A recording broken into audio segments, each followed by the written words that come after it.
के पूर्व intelligence chief ने चेतावनी दी है कि रूस अपने टैक्टिकल एटम बमों की तैनाती यूरोप बॉर्डर के करीब शुरू कर चुका है। इस बीच प्रेसिडेंट पुतिन ने यूरोप के देशों पर रूस को तोड़ने की साजिश में शामिल बताया है। पुतिन ने धमकी दी है कि रूस के दुश्मनों ने अमेरिका के साथ मिलकर बदला लेने की कोशिश की है, जिसकी सजा वो तय कर चुके हैं। उधर जेलेंस्की ने यूरोप के डोनाल्ड के साथ अब रूस को दहलाने का ऐलान कर दिया है।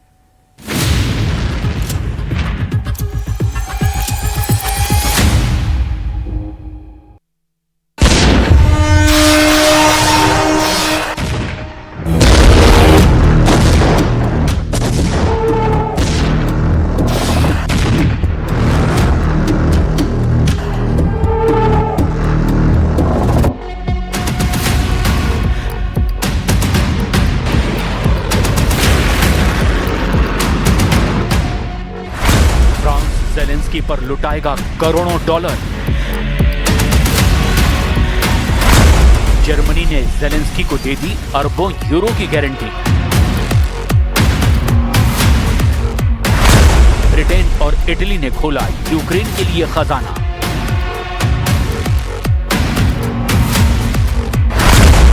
रूस की दौलत से युद्ध जीतेंगे ज़ेलेंस्की।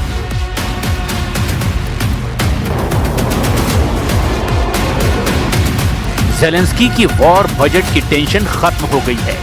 अब यूक्रेन को हथियारों की कमी नहीं पड़ेगी। अब यूक्रेन रूस से हर फ्रंट पर डटकर मुकाबला करेगा।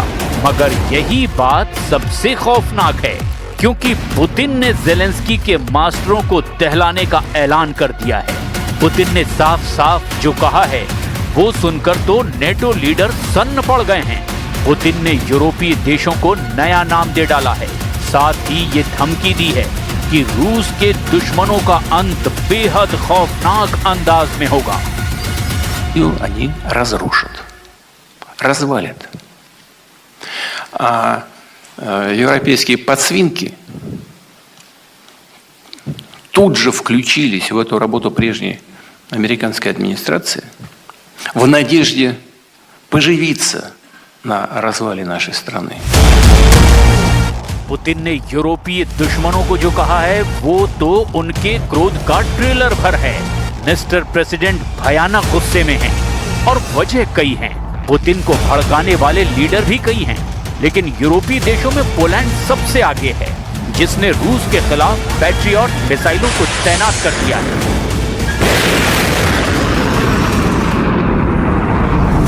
Poland integrated battle command system के साथ इंटीग्रेटेड पैट्रियट एयर और मिसाइल डिफेंस सिस्टम को यूक्रेन बॉर्डर पर तैनात कर चुका है। पोलैंड का पैट्रियट सिस्टम नेटो फोर्सेस की तरफ से पुतिन के लिए नया चैलेंज माना जा रहा है। पोलैंड ने मार्च 2025 में ही अमेरिका से पैट्रियट के लिए लॉजिस्टिकल सपोर्ट, टेक्निकल सपोर्ट और ट्रेनिंग के लिए $2 बिलियन का समझौता किया था। अमेरिका ने जैसे ही पोलैंड की डिमांड पूरी की, यूक्रेन बॉर्डर पर पैट्रियट लॉन्चर तान दिया गया। पैट्रियट की तैनाती के बाद पोलैंड के रक्षा मंत्री ने पुतिन को वार्निंग दे डाली। Dzisiaj kolejna faza i wielka inwestycja w bezpieczeństwo Polski. Bo obrona naszego nieba to nie jest tylko i wyłącznie sprawa honoru, choć to jest bardzo ważne dla nas, ale to jest sprawa egzystencjalnego bezpieczeństwa państwa polskiego. Wydatki na obronę powietrzną są największe. Poland ने America के हथियारों से Putin से टकराने की तैयारियां शुरू कर दी है। पोलैंड नेटो के डिफेंस बजट में बम्पर बढ़ोतरी का ऐलान कर चुका है। उधर फ्रांस, जर्मनी, ब्रिटेन और इटली के भड़काने पर ज़ेलेंस्की ने रूस पर अब नए सिरे से हमला शुरू कर दिया है। ज़ेलेंस्की ने पुतिन पर नया आरोप लगाकर हड़कंप मचा दिया है। Настрій Росії бачити і реагувати на нього. А коли у них саме такий настрій, то й дипломатію вони будуть підривати, намагаючись різними дипломатичними формулюваннями, тиском по тому чи іншому пункту в документах. एक तरफ जब पुतिन युद्ध समझौते के लिए तैयार हैं, तब उन पर 2026 में युद्ध लड़ने की तैयारी के आरोप लगा दिए गए हैं। ज़ेलेंस्की ने बर्लिन मीटिंग के बाद रूस पर फिर से निशाना साधा। ज़ेलेंस्की ने कहा कि अमेरिका दावा करता है कि रूस युद्ध रोकना चाहता है, लेकिन जो संकेत मिल रहे हैं वो बिल्कुल अलग हैं। रूस की मानसिकता को समझकर उसके हिसाब से कार्रवाई की जानी चाहिए। रूस कूटनीति को अहमियत नहीं देता, और वो बस यूक्रेन और यूक्रेन के लोगों को तबाह करना चाहता है।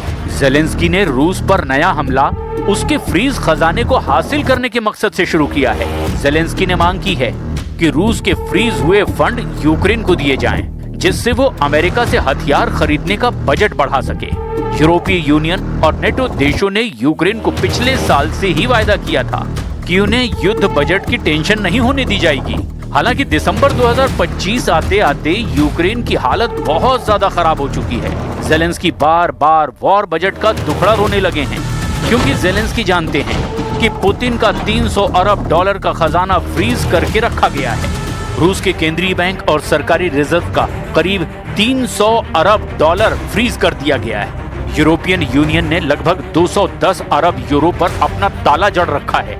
जापान, कनाडा, ऑस्ट्रेलिया और स्विट्जरलैंड जैसे G7 देशों के कंट्रोल में अब रूस का अरबों डॉलर है। यूक्रेन को अब तक पुतिन के खजाने के ब्याज से मदद पहुंचाई जा रही थी, जबकि जेलेंस्की अब पूरी रकम मांग रहे हैं। जेलेंस्की की मांग का समर्थन यूरोपियन कमीशन की president Ursula von der Leyen ने भी किया है। पोलैंड के पीएम डोनाल्ड टस्क ने यहां तक कह दिया कि अगर आज यूक्रेन की पैसों से मदद नहीं की गई तो कल यूरोप में खून बहना तय है। Either money today or blood tomorrow. And I am not talking about Ukraine only, I am talking about Europe. And this is our decision to make, and only ours. I think all European leaders have to finally rise to this occasion. And this is all what I can say to them. Europe के देश जहां Putin को घेरने के full proof plan पर आगे बढ़ते जा रहे हैं, वहीं नेटो देश तुर्की ने रूस को झटका दे दिया है। तुर्की ने रूस से खरीदे गए S-400 एयर डिफेंस सिस्टम को वापस करने की कोशिशें शुरू कर दी है। रूस के डिफेंस सिस्टम को लौटा करके एर्दोआन ट्रम्प से F-35 जंगी जेट की डील फाइनल करना चाहते हैं। तुर्की का ये फैसला जहां उसे फिर से नेटो का मजबूत और भरोसेमंद मेंबर बनाएगा, तो वहीं रूस के लिए सबसे बड़ा थ्रेट बनेगा, क्योंकि रूस से S-400 सिस्टम खरीदने से पहले तुर्की अमेरिकी F-35 प्रोग्राम में शामिल था। तुर्की की कई कंपनियां F-35 के फ्यूजलेज, लैंडिंग गियर और दूसरे कलपुर्जे बना रही थी।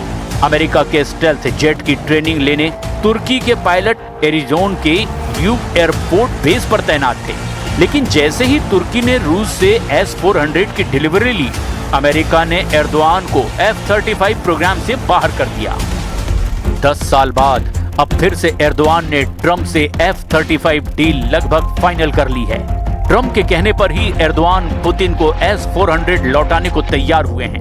जाहिर है कि नेटो में तुर्की का ये धमाकेदार कमबैक होगा।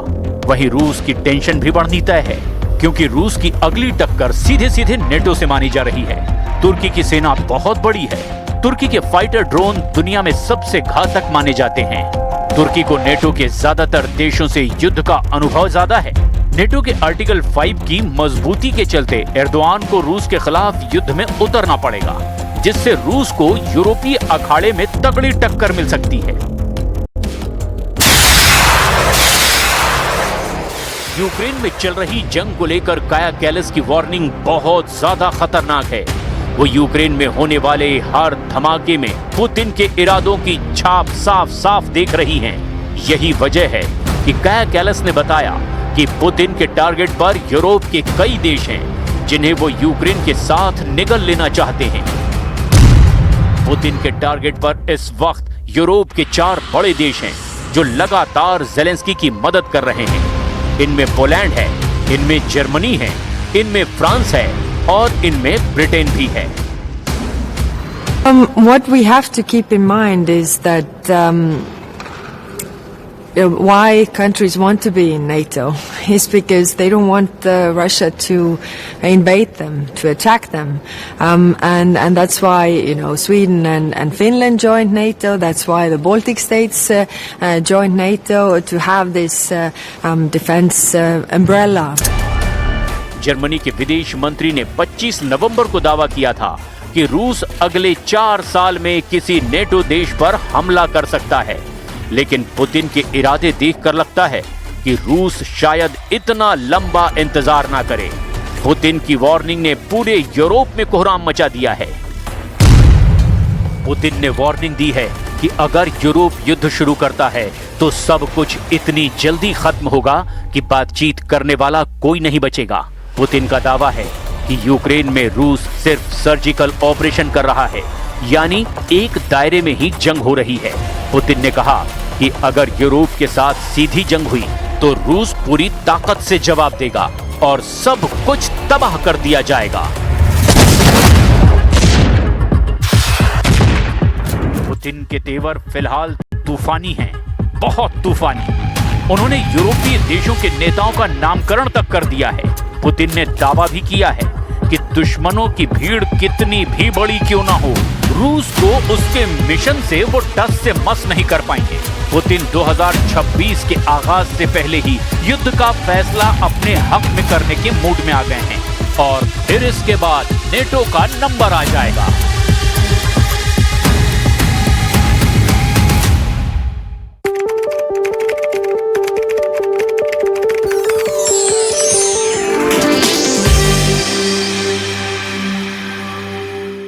लॉन्जिविटी, इम्यूनिटी और एंटी एजिंग के लिए